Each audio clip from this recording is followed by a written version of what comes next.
Godwin John ministries வழங்கும் தினம் ஒரு சத்திய வார்த்தை. இந்த ஆடியோ நிகழ்ச்சிக்கு உங்களை அன்புடன் வரவேற்கிறோம்.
நம்முடைய பிதாவாகிய தேவனாலும் கர்த்தராகிய இயேசு கிறிஸ்துவினாலும் உங்களுக்கு கிருபையும் சமாதானமும் உண்டாவதாக. கிறிஸ்துவை பற்றிய சாட்சி உங்களுக்குள்ளே ஸ்திரப்படுத்தப்பட்டபடியே நீங்கள் இயேசு கிறிஸ்துவுக்குள்ளாய் எல்லா உபதேசத்திலும் எல்லா அறிவிலும் மற்றெல்லாவற்றிலும் சம்பூர்ணம் உள்ளவர்களாக்கப்பட்டிருக்கிறபடியால் அவர் மூலமாய் உங்களுக்கு அளிக்கப்பட்ட தேவ கிருபைக்காக நான் உங்களை குறித்து எப்பொழுதும் என் தேவனை ஸ்தோத்தரிக்கிறேன். தினம் ஒரு சத்திய வார்த்தை. இந்த நாளுக்குரிய தியானத்தின் தலைப்பு உணர்வடையும் வாழ்வு. திருமறையின் ஆதார வார்த்தை ஏசாயா 1:3. மாடு தன் எஜமானையும் கழுதை தன் ஆண்டவனின் முன்னணையையும் அறியும், இஸ்ரவேலோ அறிவில்லாமலும் என் ஜனம் உணர்வில்லாமலும் இருக்கிறது என்கிறார். இன்றைய முதலாவது தியான பகுதி ஏசாயா தீர்க்கதரிசியின் புஸ்தகம் 1ஆம் அதிகாரம் வசனங்கள் 1 முதல் 8 முடிய. ஆமோத்சின் குமாரனாகிய ஏசாயா யூதாவின் ராஜாக்களாகிய உசியா, யோதாம், ஆகாஸ், எசேக்கியா என்பவர்களின் நாட்களில் யூதாவையும் எருசலேமையும் குறித்து கண்ட தரிசனம். வானங்களே கேளுங்கள், பூமியே செவிகொடு, கர்த்தர் பேசுகிறார். நான் பிள்ளைகளை வளர்த்து ஆதரித்தேன், அவர்களோ எனக்கு விரோதமாய் கலகம் பண்ணினார்கள். மாடு தன் எஜமானையும் கழுதை தன் ஆண்டவனின் முன்னணையையும் அறியும், இஸ்ரவேலோ அறிவில்லாமலும் என் ஜனம் உணர்வில்லாமலும் இருக்கிறது என்கிறார்.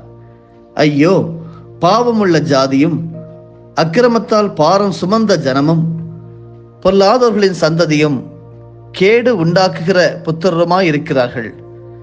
கர்த்தரை விட்டு இஸ்ரவேலின் பரிசுத்தருக்கு கோபம் உண்டாக்கி பின்வாங்கி போனார்கள். இன்னும் நீங்கள் ஏன் அடிக்கப்பட வேண்டும்? அதிகமாய் விலகி போகிறீர்களே. தலையெல்லாம் வியாதியும் இருதயமெல்லாம் பலட்சியமாயிருக்கிறது. உள்ளங்கால் தொடங்கி உச்சந்தலை மட்டும் அதிலே சுகமே இல்லை. அது காயமும் வீக்கமும் நொதிக்கிற ரணமும் உள்ளது. அது சீழ் பிதுக்கப்படாமலும் கட்டப்படாமலும் எண்ணெயினால் ஆற்றப்படாமலும் இருக்கிறது. உங்கள் தேசம் பாழாயிருக்கிறது. உங்கள் பட்டணங்கள் அக்கினியினால் சுட்டரிக்கப்பட்டது. உங்கள் நாட்டை அந்நியர் உங்கள் கண்களுக்கு முன்பாக பட்சிக்கிறார்கள். அது அந்நியரால் கவிழ்க்கப்பட்ட பாழும் தேசம் போல் இருக்கிறது. சீயோன் குமாரத்தி திராட்சை தோட்டத்தில் உள்ள ஒரு குச்சி போலவும் வெள்ளரி தோட்டத்தில் உள்ள ஒரு குடிசை போலவும் முற்றுகை போடப்பட்ட ஒரு பட்டணம் போலவும் மீந்திருக்கிறாள். உணர்வடையும் வாழ்வு. தென் நாடாம் யூதா வலிமை மிக்க அண்டை நாடான அசிரியாவின் அச்சுறுத்தலுக்கு உள்ளாகி இருந்தது. ஆனால் யூதாவுக்கு வரவிருந்த அழிவுக்கு அசிரியாவின் ஆற்றலை விட அந்த நாடு தேவன் மீது நம்பிக்கை இழந்து அவருக்கு பணியாது செய்த பாவங்களே உண்மையான காரணம் என்றும், இந்த நிலையை விட்டு இஸ்ரவேல் மக்கள் உணர்வடைய வேண்டும் என்கிறார் ஏசாயா தீர்க்கதரிசி. மாடு தனக்கு தீவனம் தந்து தண்ணீர் தந்து பராமரிக்கின்ற எஜமானை அறிந்து வைத்திருக்கின்றது. அப்படியே கழுதை தன் தலைவன் தனக்கு தீனி போடும் இடத்தை தெரிந்து வைத்திருக்கின்றது. ஆனால் நான் வளர்த்த பிள்ளைகளாகிய இஸ்ரவேலோ அறிவில்லாமல் உணர்வில்லாமல் இருக்கிறார்கள். அவர்கள் உணர்வடைய வேண்டும் என்கிறார். ஏன் உணர்வடைய வேண்டும் என்றால், இஸ்ரவேலர்கள் எகிப்திலே இருக்கும்போது அவர்களால் அடிமையாக்கப்பட்ட மக்களாக, அருவருக்கப்பட்ட மக்களாக இருந்தார்கள். ஆனால் அப்படிப்பட்ட மக்களை தேவன் தெரிந்தெடுத்தார். அவர்களுக்கு சுதந்திரமாக வாழ்வதற்கு ஒரு நாடு, ஒரு அரசன், எல்லா மக்களினங்களை காட்டிலும் ஆசீர்வதிக்கப்பட்ட ஒரு மக்களினமாக உயர்த்தினார். அப்படி தேவனால் வாழ்வு பெற்ற மக்கள் தேவன் மீது நம்பிக்கை இழந்தனர், பாவங்களை செய்தனர், தேவரை விட்டு தூரமாய் சென்றனர், பிறரை ஒடுக்கினார்கள். அவர்களின் அழிவுக்கு அவர்களே காரணமாக இருந்தனர். அந்த பாவமான நிலையிலிருந்து உணர்வடைய வேண்டும் என்கிறார். இன்றும் மீட்பை பெற்று வாழ்வில் உயர்வை பெற்று மகிழ்ச்சியோடு தேவனை சார்ந்து வாழ வேண்டிய மக்கள் தேவனை விட்டு தூரமாய் சென்று விடுகின்றனர். வெளியரங்கமாய் தேவனோடு இருக்கின்றனர். பொறாமை, வஞ்சனை, அநீதி, ஏமாற்றுதல், செழுமை வழிபாடு, அமைதியை கெடுத்தல், தேவன் விரும்பாத காரியங்களை செய்து வாழ்வதை தேவன் ஒருபோதும் விரும்புவதில்லை. அருமையானவர்களே, நம்மில் இருக்கின்ற பாவமான நிலையை விட்டு இந்த ஏசாயா தீர்க்கதரிசி சொன்னது போல எருசலேமை குறித்து சொன்ன காரியங்கள் நம்மோடு பேசுபவையாக இருக்கட்டும். அப்படிப்பட்ட நிலைகளை விட்டு நாம் உணர்வடைவோம், புது வாழ்வை பெறுவோம். தேவனுக்கு செவி கொடுத்தலே உத்தமம். அதே அதிகாரம் ஏசாயா 1வது அதிகாரத்திலே நாம் எப்படி வாழ வேண்டும் என்று சொல்லி ஏசாயா தீர்க்கதரிசி நமக்கு அறிவுறுத்துகிறார். நன்மை செய்யும் வாழ்வாக நம்முடைய வாழ்வு இருக்க வேண்டும். ஏசாயா 1:17 சொல்லுகிறார், நன்மை செய்ய படியுங்கள், நியாயத்தை தேடுங்கள், ஒடுக்கப்பட்டவனை ஆதரித்து திக்கற்ற பிள்ளையின் நியாயத்தையும் விதவியின் வழக்கையும் விசாரியுங்கள் என்று. ஏசாயா 1வது அதிகார வசனங்கள் 10 முதல் 19 வரையிலும் படிக்கிறேன். சோதோமின் அதிபதிகளே, கர்த்தருடைய வார்த்தையை கேளுங்கள். கொமோராவின் ஜனமே, நமது தேவனுடைய வேதத்துக்கு செவி கொடுங்கள். உங்கள் பலிகளின் திரள் எனக்கு என்னத்துக்கு என்று கர்த்தர் கேட்கிறார். ஆட்டுக்கடாக்களின் தகர பலிகளும் கொளுத்த மிருகங்களின் நிணமும் எனக்கு அரோசிகமாயிருக்கிறது. காளைகள், ஆட்டுக்குட்டிகள், கடாக்களுடைய இரத்தத்தின் மேல் எனக்கு பிரியமில்லை.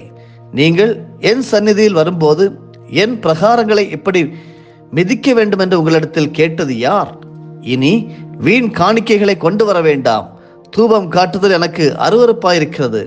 நீங்கள் அக்கிரமத்தோடே ஆசரிக்கிற மாத பிறப்பையும் ஓய்வு நாளையும் சபை கூட்டத்தையும் நான் இனி சகிக்க மாட்டேன். உங்கள் மாத பிறப்புகளையும் உங்கள் பண்டிகைகளையும் என் ஆத்மா வெறுக்கிறது. அவைகள் எனக்கு வருத்தமாயிருக்கிறது. அவைகளை சுமந்து இளைத்து போனேன். நீங்கள் உங்கள் கைகளை விரித்தாலும் என் கண்களை உங்களை விட்டு மறைக்கிறேன். நீங்கள் மிகுதியாய் ஜெபம் பண்ணினாலும் கேளேன். உங்கள் கைகள் இரத்தத்தினாலே நிறைந்திருக்கிறது. உங்களை கழுவி சுத்திகரியுங்கள். உங்கள் கிரியைகளின் பொல்லாப்பை விட்டு என் கண்களுக்கு மறைவாக அகற்றிவிட்டு தீமை செய்தலை விட்டு ஓயுங்கள்.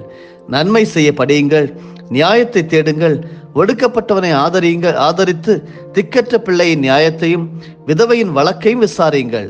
வழக்காடுவோம் வாருங்கள் என்று கர்த்தர் சொல்லுகிறார்.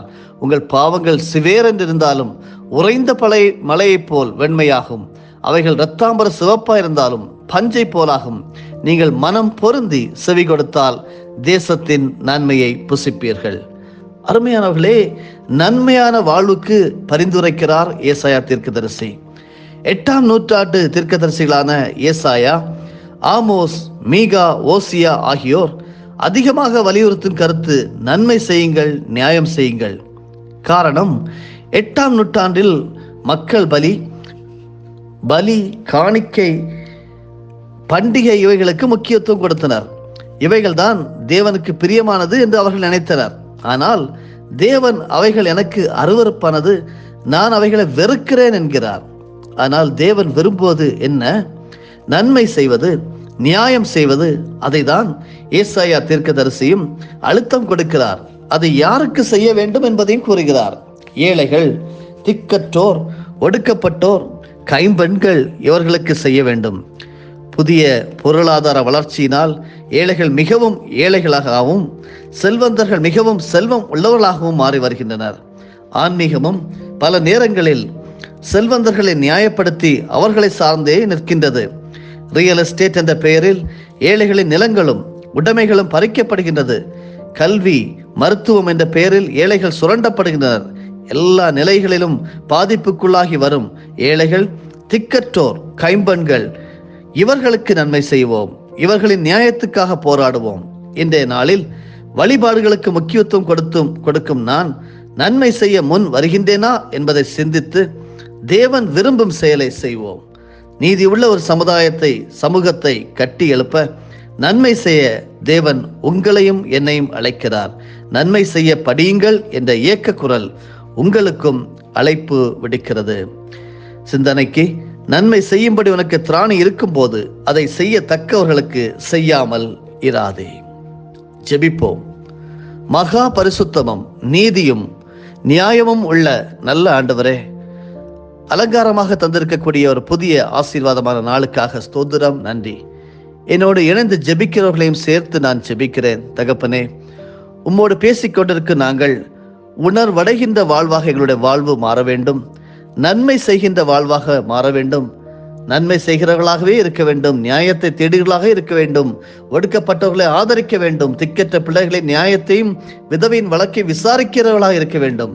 ஆண்டவரே, நீங்கள் மனம் பொருந்தி செவி கொடுத்தால் தேசத்தின் நன்மையை புசிப்பீர்கள் என்று சொல்லி ஏசாயா 1:19 எங்களுக்கு சுட்டி காட்டினரே.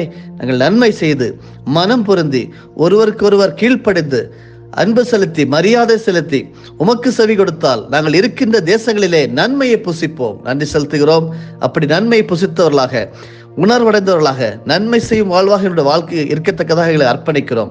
எங்களை அப்படியே பயன்படுத்தும். எல்லா துதிகான மகிமை உமக்கே.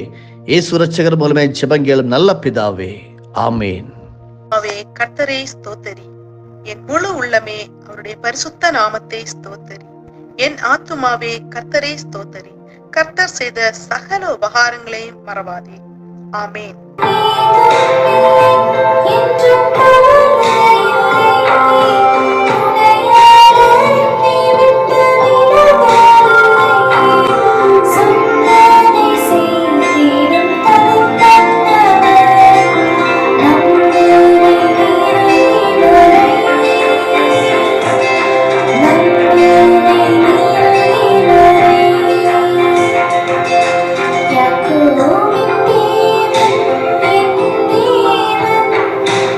Yeah.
ஆண்டவராகிய இயேசு கிறிஸ்துவின் மூலமாக உங்களை நாங்கள் மனமாற ஆசீர்வதிக்கிறோம்.